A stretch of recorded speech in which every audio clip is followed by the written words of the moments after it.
My husband refused to let me eat at our anniversary dinner, charged me $65 just to sit, then said, "Watch me eat."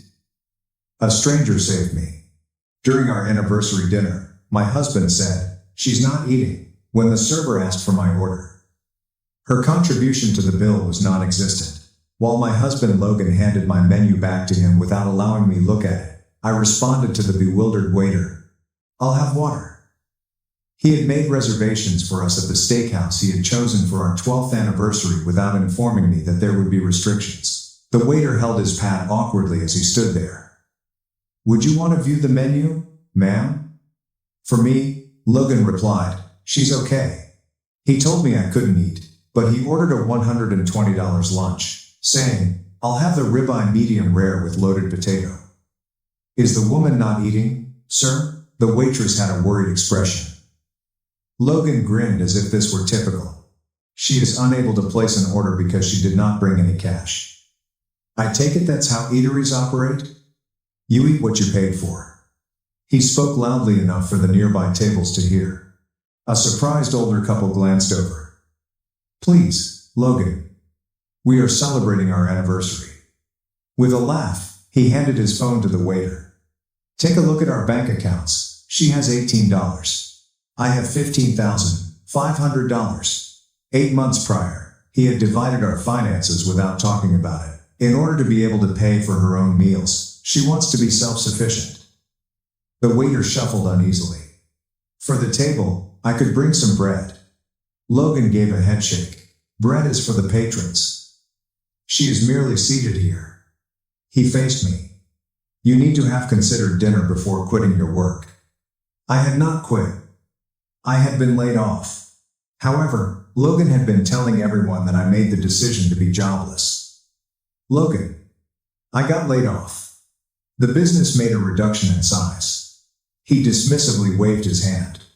"People who are successful do not lose their jobs. You weren't worth preserving."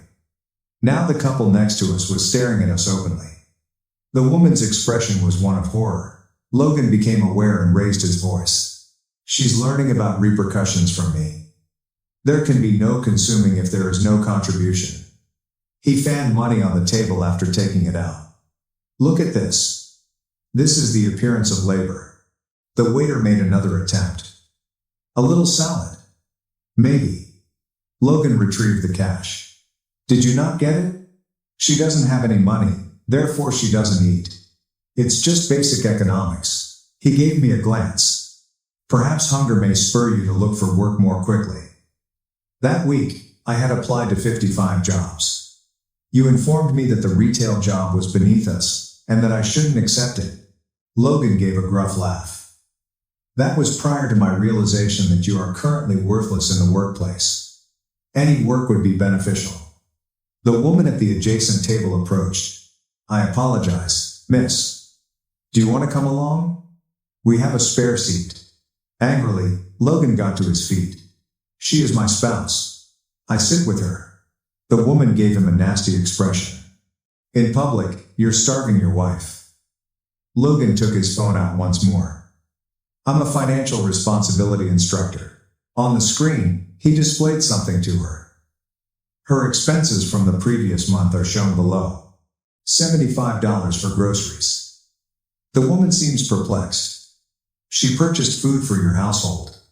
Logan gave a nod. "Then she has the gall to claim she is broke with my money."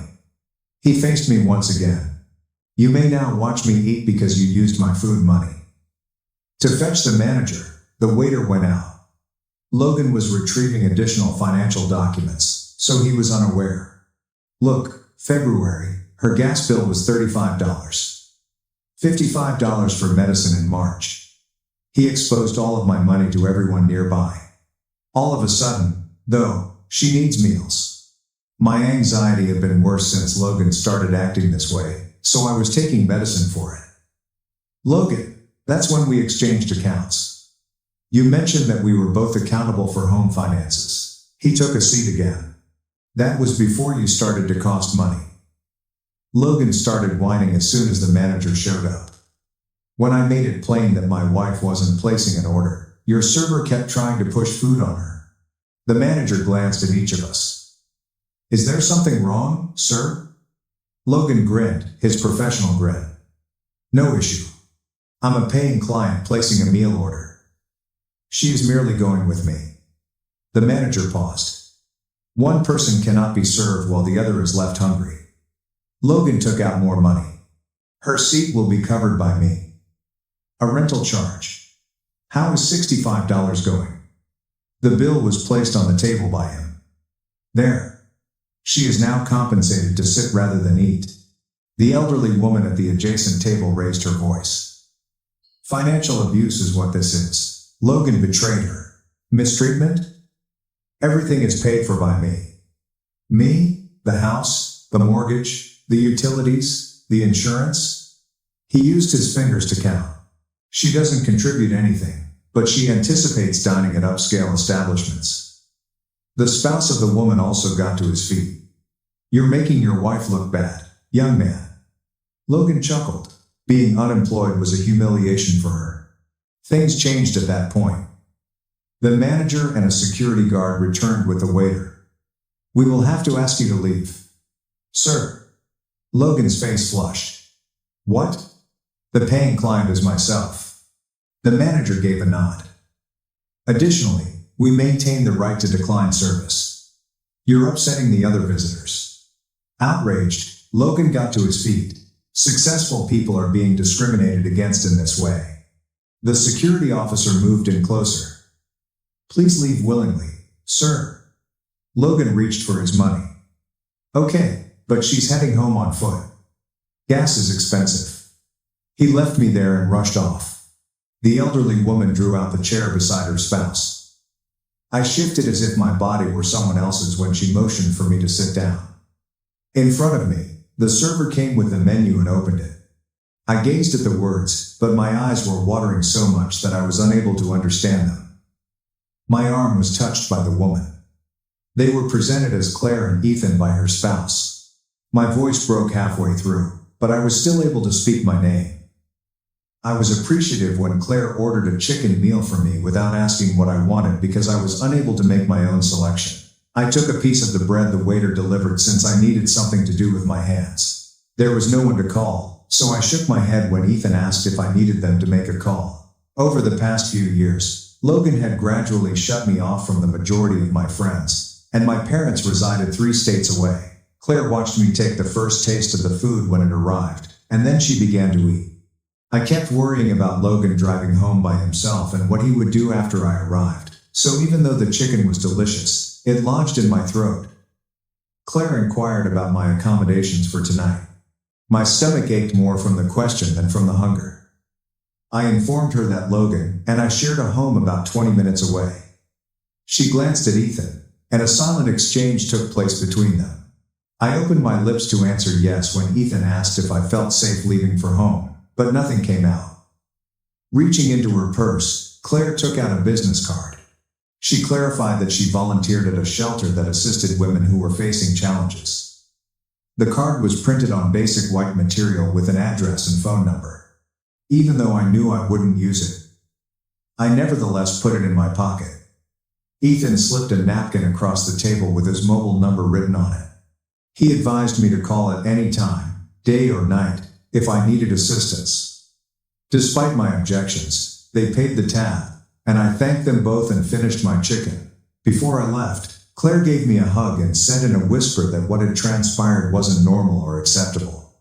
Knowing she was correct, but unsure of what to do, I made my way to my car. When I pulled into the driveway, the house was dark. The absence of Logan's car indicated that he had left the restaurant and gone somewhere. I switched on all the lights downstairs and unlocked the front door. The mansion seemed to be holding its breath in the eerie hush. After entering the bedroom, I took our marriage license out of the filing cabinet.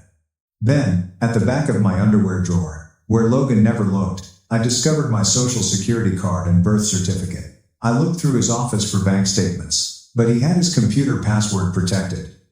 Old tax returns that indicated how much money we'd made together before he divided everything were the only useful items in the desk drawers. I took the $60 I discovered in his coat pocket. I was afraid he would realize it was gone. So I put it back. I looked behind the books on the shelves, in the bathroom cupboards, and beneath the mattress. After 3 hours, I had a little stack of papers on the kitchen table, but no money and no strategy. At 1:10, Logan's vehicle arrived at the garage. He entered as though he was at a typical business dinner. After releasing his necktie, he inquired about my supper preparation. From the paper-covered kitchen table, I gazed at him. He shrugged after taking a quick look at the papers. Then he said that the miscommunication at the restaurant should be forgotten. What misunderstanding did he mean? I asked. I made a scene in front of strangers, he remarked, waving his hand as if removing a fly. I got up so quickly that my chair toppled over. I informed him that he was the one who caused a commotion by denying me food. I'm being dramatic again, he replied, laughing. He went to the refrigerator and took out some leftover pizza. Standing at the counter, he took it all in stride and told me that I had made him look foolish in front of influential people. He mentioned that he might have done business with the manager when I inquired what significant individuals. Without saying good night, he headed upstairs after finishing the pizza. I stared at the business card Claire had given me while I sat at the kitchen table till 3:45 inches the morning. I waited until Logan went for work the following morning. I could hardly grasp my phone since my hands were shaking so much. Claire picked up on the second ring when I called the number on her card. She seems to have been anticipating my call based on the warmth of her voice. She answered, "Absolutely," when I questioned if the meeting offer was still valid. She said she could be there at 2:30 that afternoon and provided me the shelter's address. Despite having already checked up the directions 3 times online, I nevertheless scribbled them down. I replied that I was safe at the moment as Logan was at work when she questioned. I glanced at the stack of vital paperwork still on the kitchen table when she instructed me to fetch them. Everything was collected and placed in a grocery bag. I didn't know what else to do with myself, so I spent 5 hours cleaning the house.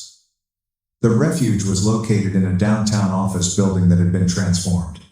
I was worried that someone would notice my automobile, so I parked 3 streets away. I was greeted at the front door by Claire, who showed me to a tiny room with a couch and a few chairs. One of the counselors, a woman named Brooke, introduced herself. She had a notebook that she didn't write in nice eyes. When she asked me to describe my reason for being there, I began by mentioning the restaurant. However, it became clear to me during our conversation that Logan had been in charge of finances for years. Because he claimed to be more adept with mathematics, he had always managed the funds. Even while I was working, he had forced me to seek for permission before making purchases.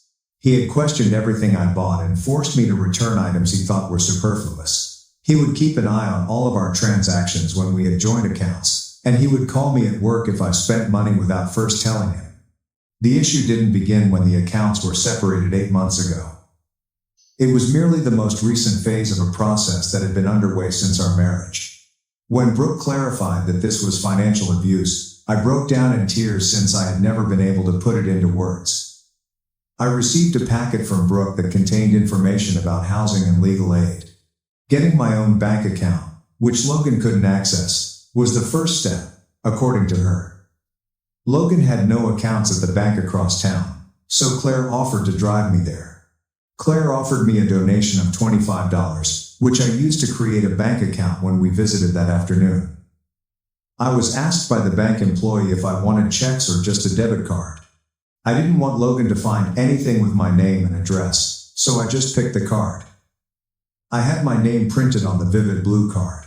I felt something change inside of me as I held it in my palm. Although it wasn't much money, it belonged to me.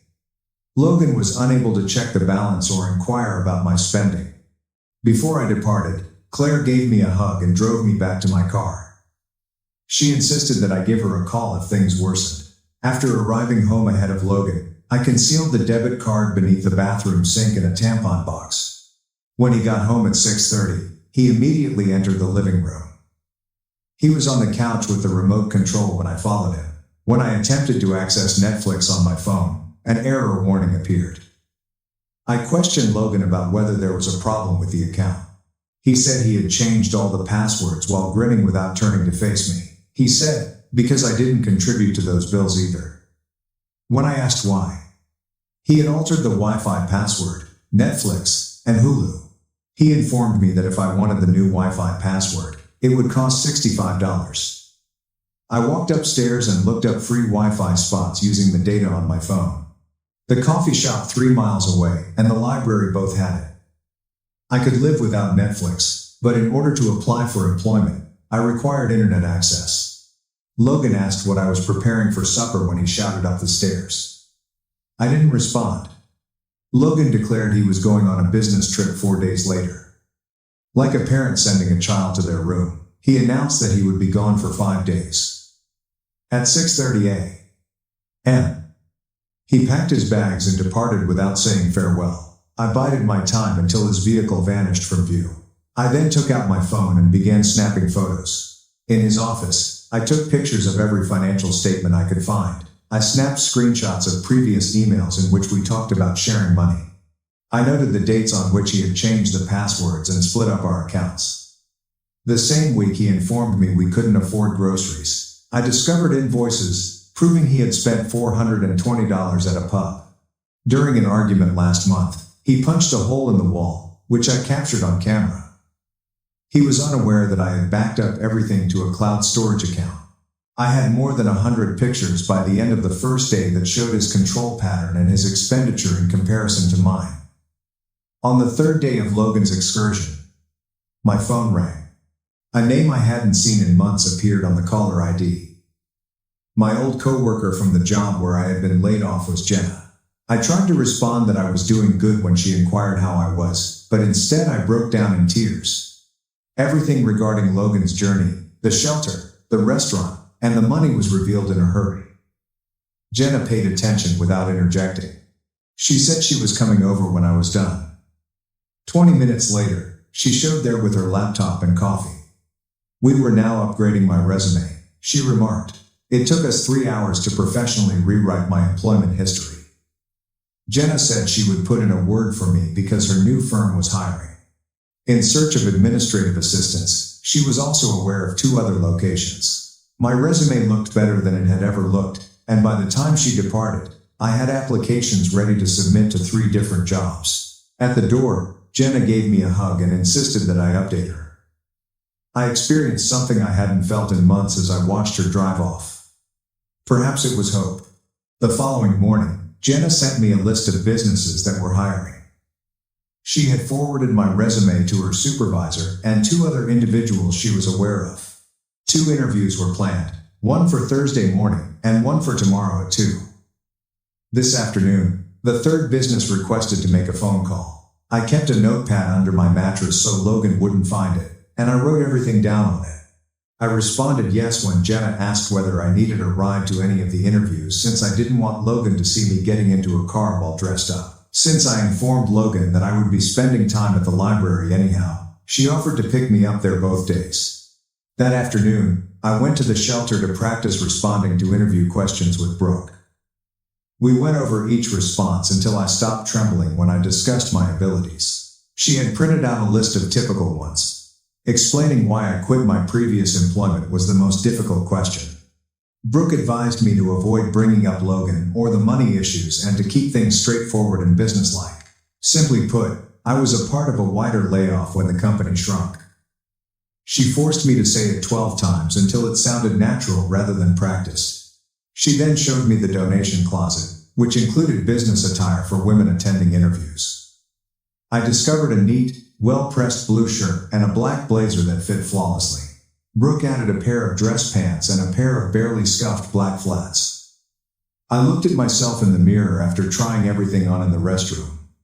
I had the appearance of someone who had her life together and belonged in an office. The person looking back at me didn't reflect my inner feelings. However, perhaps that was all right.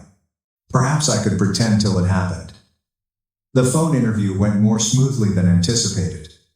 When the woman inquired about my experience, I discussed my previous job without losing my voice.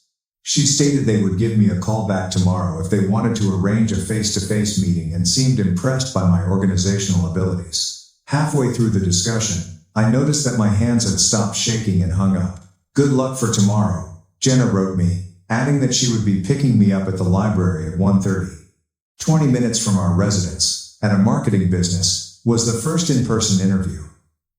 I was driven there by Jenna, who also waited in the parking lot in case it didn't arrive. Everyone appeared busy and significant, and the office featured glass walls and contemporary furnishings. The manager who conducted my interview was younger than I had anticipated, possibly in her early 30s, and she shook my hand with a smile. I answered all of her questions without faltering, and they were the same ones that Brooke and I had rehearsed. She introduced me to 2 other employees and showed me the desk where I would be working if I were hired. Everyone appeared friendly and normal. Nobody gave me the impression that I was broken or unworthy. The manager stated that 4 candidates were being interviewed and that a decision would be made by Monday. On Thursday, Jenna's new employer hosted the second interview. Her supervisor, who oversaw the administrative division, was introduced to me by her. Because Jenna had already informed them of my employment history and qualifications, this interview felt more straightforward. I was asked situational questions about managing multiple priorities and challenging tasks by her boss. I discussed the project and deadline tracking systems I had developed at my previous job.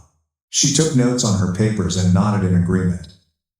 She concluded by asking about my availability and stating that they needed someone who could start right away. I told them I could begin as soon as they needed me.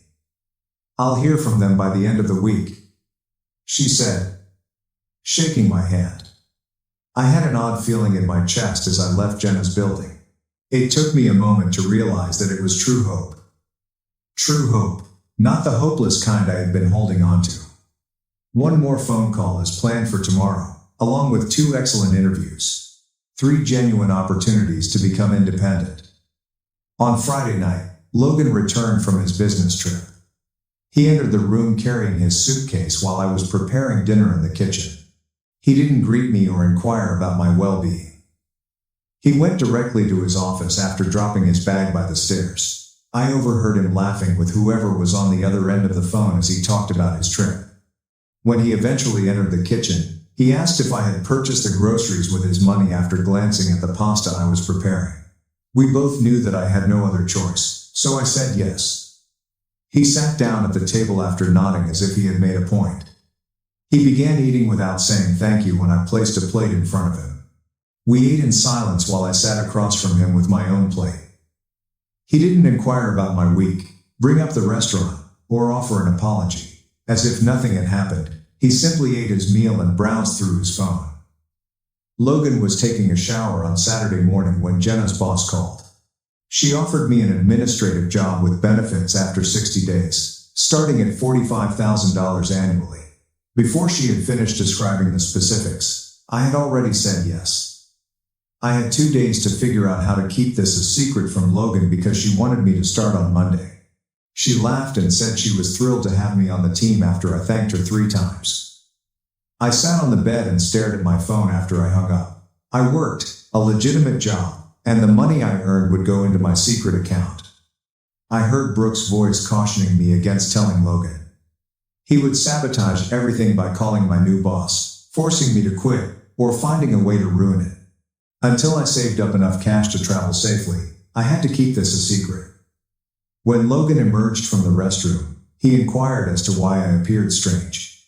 He shrugged and returned to his phone after I told him I was all right.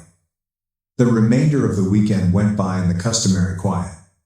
Logan worked on his laptop and watched TV. I prepared meals and cleaned the house while acting as though nothing had changed. However, something had changed within me. Now I had a plan. He had no control over the money I was receiving. Working here would bring me one day closer to freedom every day. Logan saw my transformation almost instantly. It seems that I was acting differently, but I was unaware of it. He began to keep a closer eye on me and inquired about my whereabouts and activities while traveling. He seemed to accept the story I told him about visiting the library. However, I heard our bedroom door open and close on Thursday night while I was taking a shower. Logan was sitting on the bed with my phone when I emerged from my hasty hair wash. I felt sick to my stomach. He asked me what I was concealing as he glanced up at me. I reached for the phone without saying anything. But he withdrew it. He had reviewed my call history, emails, and messages. I kept watching him scroll in search of evidence that I was lying to him, but I couldn't find anything. I had been texting Jenna and Brooke on Claire's phone. Every email I sent for work ended up in an account he was unaware of. I had a clean phone. At last, he threw it on the bed and remarked, "I seem different lately. Happier." He was curious as to why. He laughed when I told him I wasn't different and said I was undoubtedly concealing something. I sat on the bed trembling after he left the room. It had been too near. I had to be more careful to act normal in his presence. I got up early on Monday and changed in the restroom to hide my work attire from Logan. I looked at myself in the mirror after putting on the blazer and pants I had found in the shelter donation closet. Competent, professional, and employed. I put everything in my purse and went downstairs dressed normally. Logan was up already, sipping coffee. I told him that the library opened at 8:30 and that I wanted to arrive when it was quiet when he asked where I was going so early. After giving a nod, he returned to his phone. After changing in the library's restroom, I drove to Jenna's place. Everything went well on my first day. Her boss introduced me to everyone in the office and showed me my desk and filing system. I spent the morning organizing old files and learning how to use their software. During lunch, Jenna asked how I was doing and brought me coffee. I meant it when I said great. I would set up my direct deposit into my hidden bank account by the end of the day. In 3 weeks, the money would arrive. Actual funds that Logan was unable to access, manage, or use against me. Before leaving for home, I changed back into my normal clothes in the library restroom. Unusually, Logan was already there preparing dinner. I told him it was good when he inquired about my day at the library. Silent.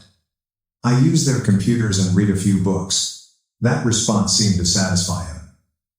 I started doing this every day. Before leaving for home, get up early, change at the library, work all day, and then change again. Logan never questioned it. Even though I was only volunteering, he seemed happy that I was making use of my time. 3 weeks went by without any problems. I watched my secret account grow as my first paycheck was deposited. $520 after taxes. It was mine, even though it wasn't much. I sensed a slight loosening of the chains. Logan then discovered my pay-up. I had been extremely cautious about everything else, but after checking it during lunch, I had left it in my coat pocket. He came home early on a Thursday, and even before I entered, I could hear him screaming. His face was flushed as he stood in the living room with the paper. I attempted to take it from him, but he held it over his head as he demanded to know what it was. He had discovered that I had been lying to him for 3 weeks while working and earning money. He laughed cruelly and meanly when I told him I was going to tell him. He read aloud the pay-up, which contained the company name and my pay. Then he said he was calling my boss right now after taking out his phone.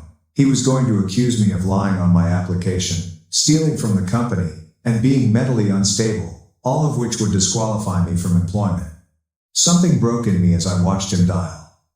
Not in the depressing sense, but rather in the way that forced me to straighten up and give him a direct look. I instructed him to put down the phone. He continued to dial, looking surprised. I repeated it more loudly. I was keeping my job. I wasn't going to quit, but he was free to call whoever he wanted. He stepped quickly in my direction as his face turned purple from red. His fist struck the wall so forcefully that it left a hole in the drywall after passing my head. He stormed out of the house after saying, "I'd regret defying him." My entire body began to tremble as I stood there looking at the hole where my head had been. My face might have been that. My face ought to have been that. This time, he had intentionally missed, but perhaps not the next time. Logan slept that night while I packed my things and departed before dawn. Even though it was only 6:30 inches the morning, Claire picked up her phone on the first ring. She told me to come right over and gave me her address. As I sat at their kitchen table, crying and trembling, trying to explain what had happened with the pay-up, Ethan made coffee. Claire made an appointment for me that same afternoon by calling the lawyer, Meredith Blake. Meredith listened to everything without interjecting, and her office was compact but professional. According to the hole Logan punched in the wall, she clarified what legal separation meant and how we could obtain a restraining order. She nodded and said we had a good case after I showed her the pictures I had taken. Meredith promised to file the paperwork first thing on Monday morning, but it took 3 hours to complete. She stated that it was crucial to serve Logan at his office since it would establish a public record. For 4 weeks, I remained with Claire and Ethan as the legal proceedings proceeded. Logan alternated between threats and apologies in dozens of texts. Meredith advised me to save everything as proof and not reply to any of them. Logan showed up at Claire's house twice in violation of the restraining order. Logan spent a night in jail after Ethan called the police the second time. During the asset disclosure stage, Meredith found the hidden accounts. For more than a year, Logan had been transferring funds into accounts in his mother's name. That greatly aided my case, and the judge was not pleased. I leased a small apartment across town 4 months after I left. Logan had no idea where it was, but it was mine. Even though it was only a studio. After my probationary period ended, my employer gave me a raise, and I was able to pay the rent, groceries, and utilities. I began going to a therapist every Tuesday night, and the majority of the bills were paid for by my new health insurance. Meredith consistently blocked Logan's attorney's requests for reconciliation meetings. I signed the final divorce papers in Meredith's office 7 months after that anniversary dinner. I received half of everything from the settlement, including Logan's retirement fund and the hidden accounts. Meredith had successfully battled for every dollar.